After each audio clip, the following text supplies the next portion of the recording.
Hello everyone, and welcome to a walkthrough of the Welcome to Our Nightmare Before Christmas Garage Haunt 2025. This was a long time coming, many years in the making concept with a completely split in half scene.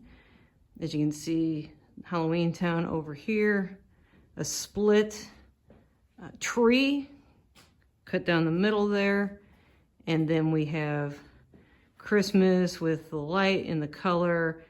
This is the complete juxtaposition that Jack Skellington discovers when he discovers Halloween Town. The monsters are all missing, the nightmares can't be found, there's color everywhere, all of these things. So it's very different, and yet Jack messed it up, right? So Halloween and Christmas are interwoven throughout the scene, and we can walk through and take a look at some of the detail. So Jack and Sally living in a house here, happily ever after, presumably. They have their little Christmas tree, and we have this fireplace that was from last year, the Scrooge 2024 chimney and fireplace that belonged to Scrooge, and also the candle was featured there. And then this year we threw in a bonus Christmas duck representing the ducks that we give away. And looking up above the chimney, this is a DIY of what we learned was called the tiger wreath in the movie. He is a wreath. He's got some berries from the split tree that I'll explain in a minute. They're kind of hard to see, but he did have berries in the movie. His eyes are half of a Easter egg type, not split in half, but split down the sideways. It worked really well. Little stickers for his eyes, and then obviously a ribbon, and then this really long garland that he's reaching out and trying to grab the trees. He reached out and grabbed a lady in the scene where Jack dropped him off on the door.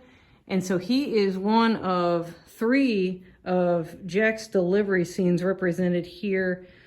We have down here in the red chair, the vampire teddy. That vampire teddy is a licensed piece of merchandise. That character is also the hidden Mickey in Nightmare Before Christmas. And then alongside him is the evil duck. Evil duck has all kinds of names. We couldn't find any licensed merchandise with that duck, so we were really excited to find someone that had 3D printed various sizes of it and hand painted it, an artist on eBay and on, I think they were selling on Etsy. So it's a really cool piece.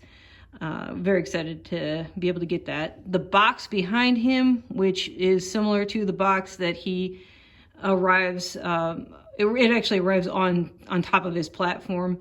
That's a DIY. There was a website that had lots of DIYs. We thought this was going to be a lot more DIY, and discovered there were some things that we didn't have to build, and it was going to be easier to do it that way, so we did. But the ones that we did were really fun, labor of long-time affection for this movie, my favorite movie, or one of them.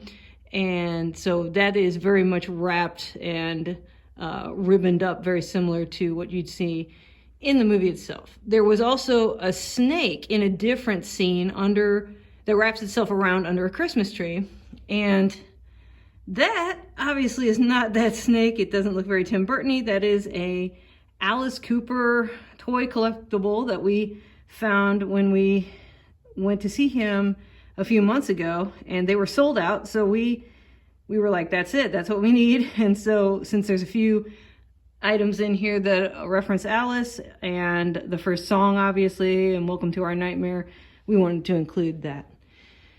Plain Christmas tree, that's a family item. And then again, we have Jack's keyboard here, all of the pipes, pumpkins for the Pumpkin King, the candles. So that is very well done by Jack himself. Got a couple of items underneath the split tree. That is a mummy kit that was from our mummy. Wow, I don't know what year that was when we did the mummy. And then of course the wound snake. He ends up in a lot of these. And then again, we have just white lights on one half of it, but we have the Jack tree topper, a mummy rat, an owl, the mayor. This is another DIY, this snowflake that Jack cut out. He tries to cut a snowflake and it looks like a spider, because of course it does. That is Barrel's lollipop. Barrel is one of the 3 trick-or-treaters that we've already seen on the other side, but we'll look at him again in a minute. There's a crow and there's another spider. So all the Halloween things going on that half.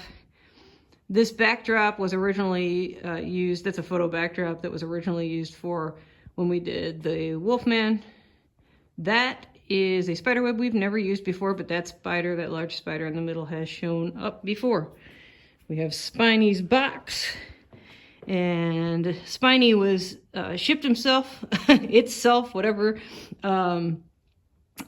to Halloween Town this year, and they opened it up, and to their surprise, out pops this character that very quickly learns the story of the Nightmare Before Christmas, of Jack's story, and is able to sing it and tell it. And the Oogie Boogie shows up down there. Oogie Boogie, that little card was acquired last year. They did some big stuff at Spirit Halloween. That is a Halloween tree that's very similar to the other tree over on the side. These very thin, very storable miniature trees. There's another reference to Alice. So Spiny, with the paint and everything, is an homage to Alice Cooper. And so that's why we have all this Alice stuff going on in here. Sally, borrowed from my brother and his family. Very excited. Originally, I was going to play Sally, and that wasn't going to make sense. So we brought Sally in to join us, and good old Zero, who is absolutely my favorite character in the movie. Down here, of course, Zero's grave, so he's floating up above there and hanging out with Sally.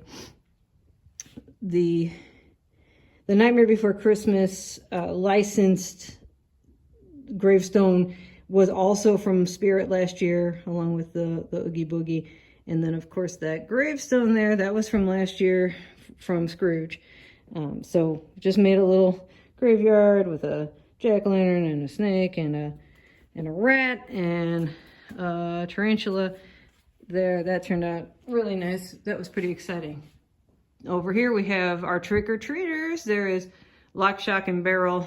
Barrel in the middle. It was his lollipop that we saw over in the tree. And that trick-or-treat banner, my goodness, we've had that for a long time. We've used it several times. But it was just absolutely perfect for them. We've got some bat lights up there that was gifted to us many, many years ago. So just a ton going on in here. This could have been bigger, but we realized, like, this is it. This is right. This is enough. And we didn't want it to be too much, but wanted to walk you through, show you all the little Easter eggs and all the different items and kind of where all this stuff comes from. Some things are borrowed. People are like, do you guys have a warehouse? This is a lot bigger than it looks. Almost everything in here just collapses down. And you know, that tree I did not mention, I said I would. The tree has some berries on it that were used over there for tiger wreath. That tree came from a neighbor who threw it out a couple of months ago. Originally thought that we were going to split the scene with that little guy, and this just ended up working so perfectly.